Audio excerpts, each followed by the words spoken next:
In the ludicrous world of One Piece, there are so many different races, much more than in our world, so of course racism must run rampant. From kill-on-sight scenarios to subjugation of others for what seems to be breeding and scientific research, there are numerous ways that the races of One Piece have been exploited. We have the long arms, fishmen, human, giants, merfolk, and so many more. But we're here to talk about only one race specifically. Well, two when you count the fact that it takes two to tango. You nasty, nasty nigga. You see, it's been discussed for a long time questions about the Straw Hat bloodlines, because if Luffy is the son of the world's worst criminal, Dragon, and the grandson of the hero of the Marines, Garp, then what about the others? They have to have amazing family members or come from some crazy family tree too, right? Nami could be related to the Shandorans, or Chopper is the ancestor of Rudolph. We have to crack the code. So let's talk about it, starting with the man, the myth, the liar. If I have to sacrifice myself for them, that's fine. It's much cooler than running away. I'm Usopp, you hear me? You better remember my name, Tontattas! If I die here fighting for you, you gotta build a statue of me next to Nolan's! You asked for a hero? Well, sit back and watch because I'm about to become one right now!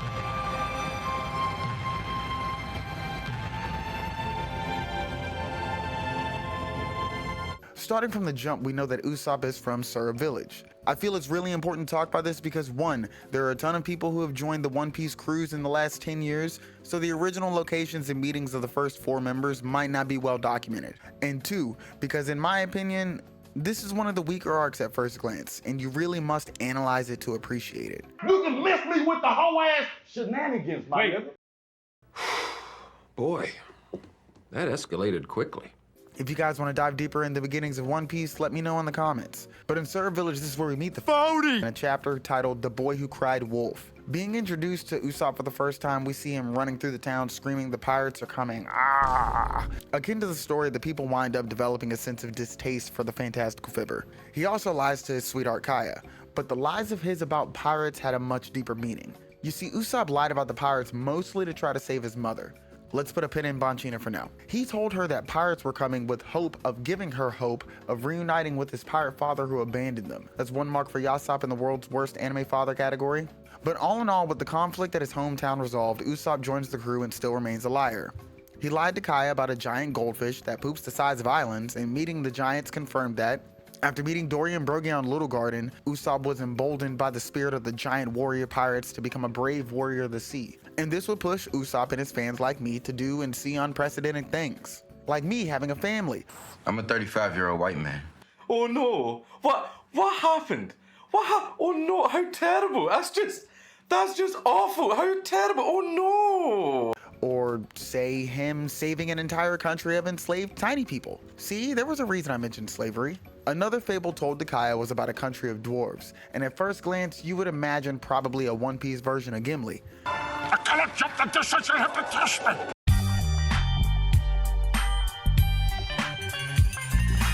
But in fact, these dwarves are smaller than hobbits.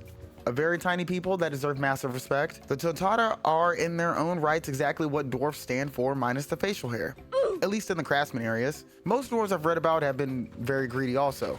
Not troll under the bridge greedy, but still greedy. The dwarves delved too greedily and too deep. Tontatta have very strong bodies despite what most believe, but the amount of durability they showed on Dressrosa and the Leo and Sai Charlos combo pretty much speaks for themselves. Now when you look at these characters, their nose is a very standout feature. And looking so similar to Usopp, you would really think that it was just a simple character design, as most of us did, but the facts were laid out at SBS 112. For those not fully fluent in One Piece, the SBS section is translated to literally Ask Me Anything, where the author of the manga takes questions and gives mostly lighthearted answers, but chooses some to really help the community flesh out the One Piece world. In this particular SBS, Oda was asked what the Dosandata tribe were. After giving their guess of being a mixed race of giants and dwarves, Oda said, and I quote, quite close. The correct answer is it's a mixed race between humans and dwarves. This for me set off alarm bells. The style of the Tontatta made so much more sense now. It's been known for a while that Usopp gets his nose from his mother's side of the family, and that side of the family is quite possibly the Tontatta, meaning Bonchina's father was probably blowing out a Tontatta back. It's also very possible that her father could have been a Tontatta though. We do know that males seem to be packing since Big Mom has a Tontatta daughter, being Charlotte Normand. I hope I said that right. And to reach the guts of this behemoth right here, then I think I've said enough. Very possibly her father was actually killed in the process though, but I digress. Back to Soga King. In Dressrosa, Usopp was crowned the prestigious title of God Usopp. And along with that, he was also called the Hero of the Tontatta. This title was originally held by Montblanc Nolan for aiding the tribe 400 years ago before the Ned Starking of the Chestnut. But Uso Land lives rent-free in my head. But in saving the Tontatta from the tyranny of Doflamingo, he effectively earned the title of Hero of the Tontatta. So Usopp basically saved his people. And I love how that just comes full circle. Usopp is definitely one of those characters that you hate to love and love to hate, but when he does things like save a race of burdened innocents, you love him like he's the MC of the story. Now let's tie all this together. The knowledge of a hybrid race between human and dwarf has led to this idea of Usopp being a Dosandata. Of course he'd be more like a quarter since his dad is human, but still Usopp is part Tontatta. So human and Tontatta make Bonchina the Dosandata and a human make a Goten Dosandata. Yep, that sounds about right. Oda also mentioned that the Tontatta got their name from the sound of their footsteps being ton ton ton. And raising the volume of those steps, you would get Dosandata, or the Dosan sound that Usopp's hammer makes, the one that he uses in his toolkit. Now I brought up the giants in Little Garden, not just because of Usopp's obvious connection with them and his glorification of them, but mostly to bring this up. It's been going around the interwebs that the Dosandata are giant and Tontatta hybrids, and that is incorrect. I've shown it multiple times in this video, and I can send you the entire SBS if anyone needs it. All this is to say, be wary of misinformation. But what do you guys think? Let me know down in the comments, and don't forget to like and subscribe to let me know if I did at least somewhat of a decent job. But that's all for this video, and I'll catch you next time. You a bitch. You know why you a bitch? Cause I said so. What did he say?